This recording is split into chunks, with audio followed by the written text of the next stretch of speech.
Hello, ambiverse. I want you to meet Diego Irigoyen, one of the most dual dominant people I know today, aka he's ambidextrous. I actually mentioned Diego in my book, Big 3 MMD, for his work in promoting mirror movement development through his own book, Creative Brain Training, as well as through teaching a college course on MMD at California State University in San Bernardino. As someone who wants to see MMD taught at schools everywhere, I knew I had to interview Diego. So in this chat, we dive deeper into his own development of dual dominance. We find out how he got to teach his own version of MMD within the university system. And we talk about just what it looks like to expand the teaching of MMD to other schools everywhere. While this edited conversation is about 12 minutes long, the original conversation is nearly 50 minutes long. So if you want to see the uncut original 50-minute conversation, you can find a link in the video description below. You got into ambidexterity somehow. You weren't born ambidextrous.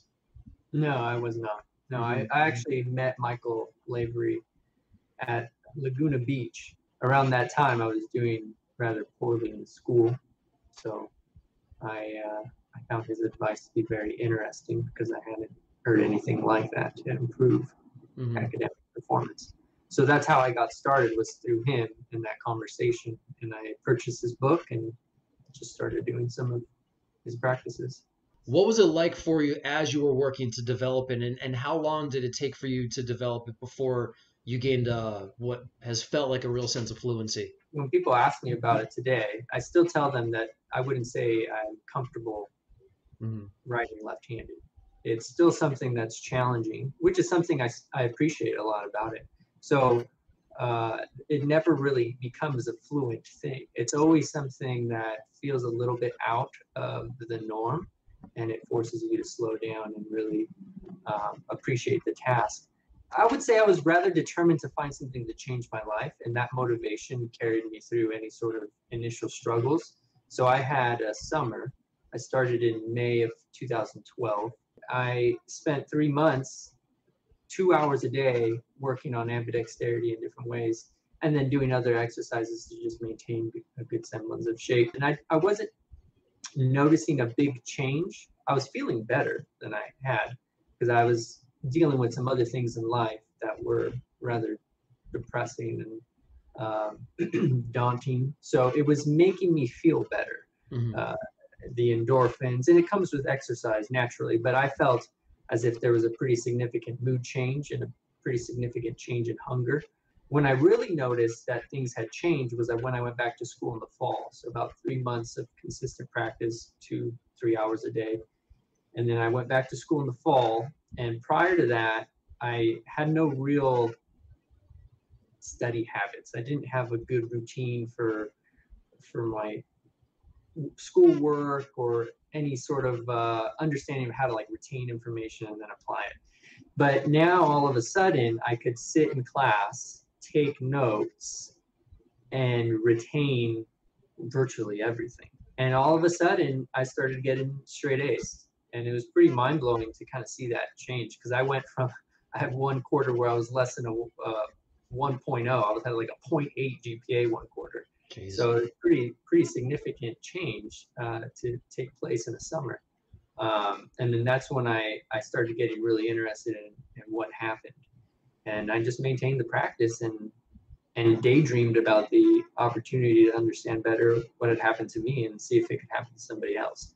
I loved Creative Brain Training and just everything that it had to say about your experience with ambidexterity, teaching it to others. And one of my huge desires is working to teach it to other people as well. So I have MMD Philly and I want to teach people this, but I really want to bring it to the university level, in particular working with the neuroscience departments and the kinesiology departments. You've had that experience working at the university level. How did that process begin, where you were teaching, and who were you working with? How did that all start? The only way you can really effectively teach somebody who has no interest in doing it on their own is by forcing them to take a class. I did that for about 2 years with different groups, and I changed the course a little bit over time. So it started off incorporating hammers and all of the stuff that's in whole brain power. Mm-hmm. And then by the end, it was more penmanship and it was more mnemonic training as well. And they would create artworks that represented the mnemonic imagery that was representative of pi in their heads. And then they would have to show their work and recite 100 digits of pi.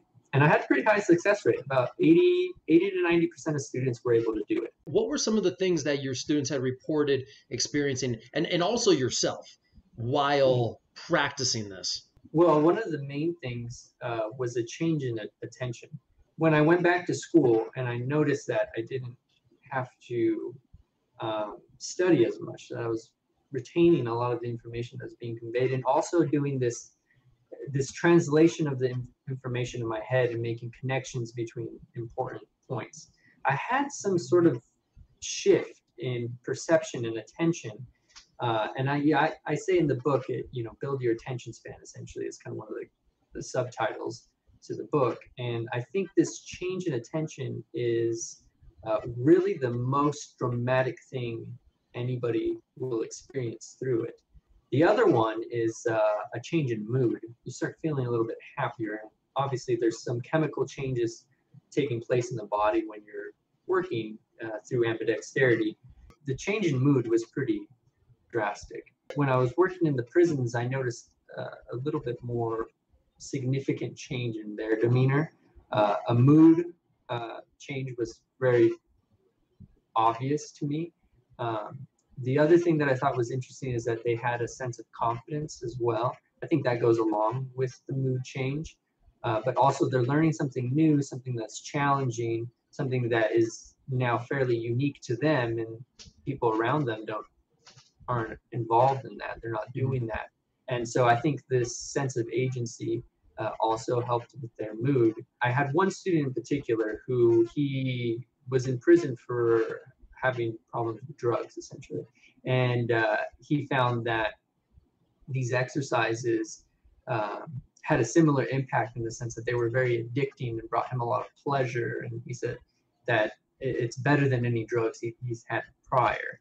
I've heard it from some of the students in the prison that they're hungrier, that they want to eat more.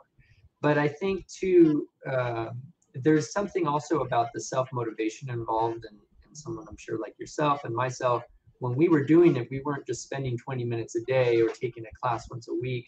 We were spending multiple hours a day doing this. And I think when you take it on in that sort of way, you're going to increase your need for calories, essentially. Just understanding the landscape of universities and their environments, can you see programs in particular or types of people in particular that would benefit the most from a class taught on ambidexterity? I don't know if there's a specific group of people that would benefit more than others. I think anybody can benefit from it. I was very interested in getting somebody from the kinese department of the campus I was at to get involved because I wanted to validate what we were doing.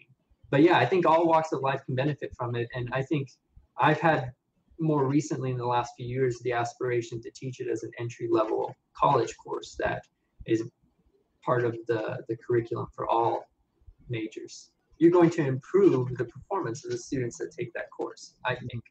And I think if you emphasize that this is something that is intended to improve your functioning outside of this class, and you look at it that way, then you can see the potential benefit for it.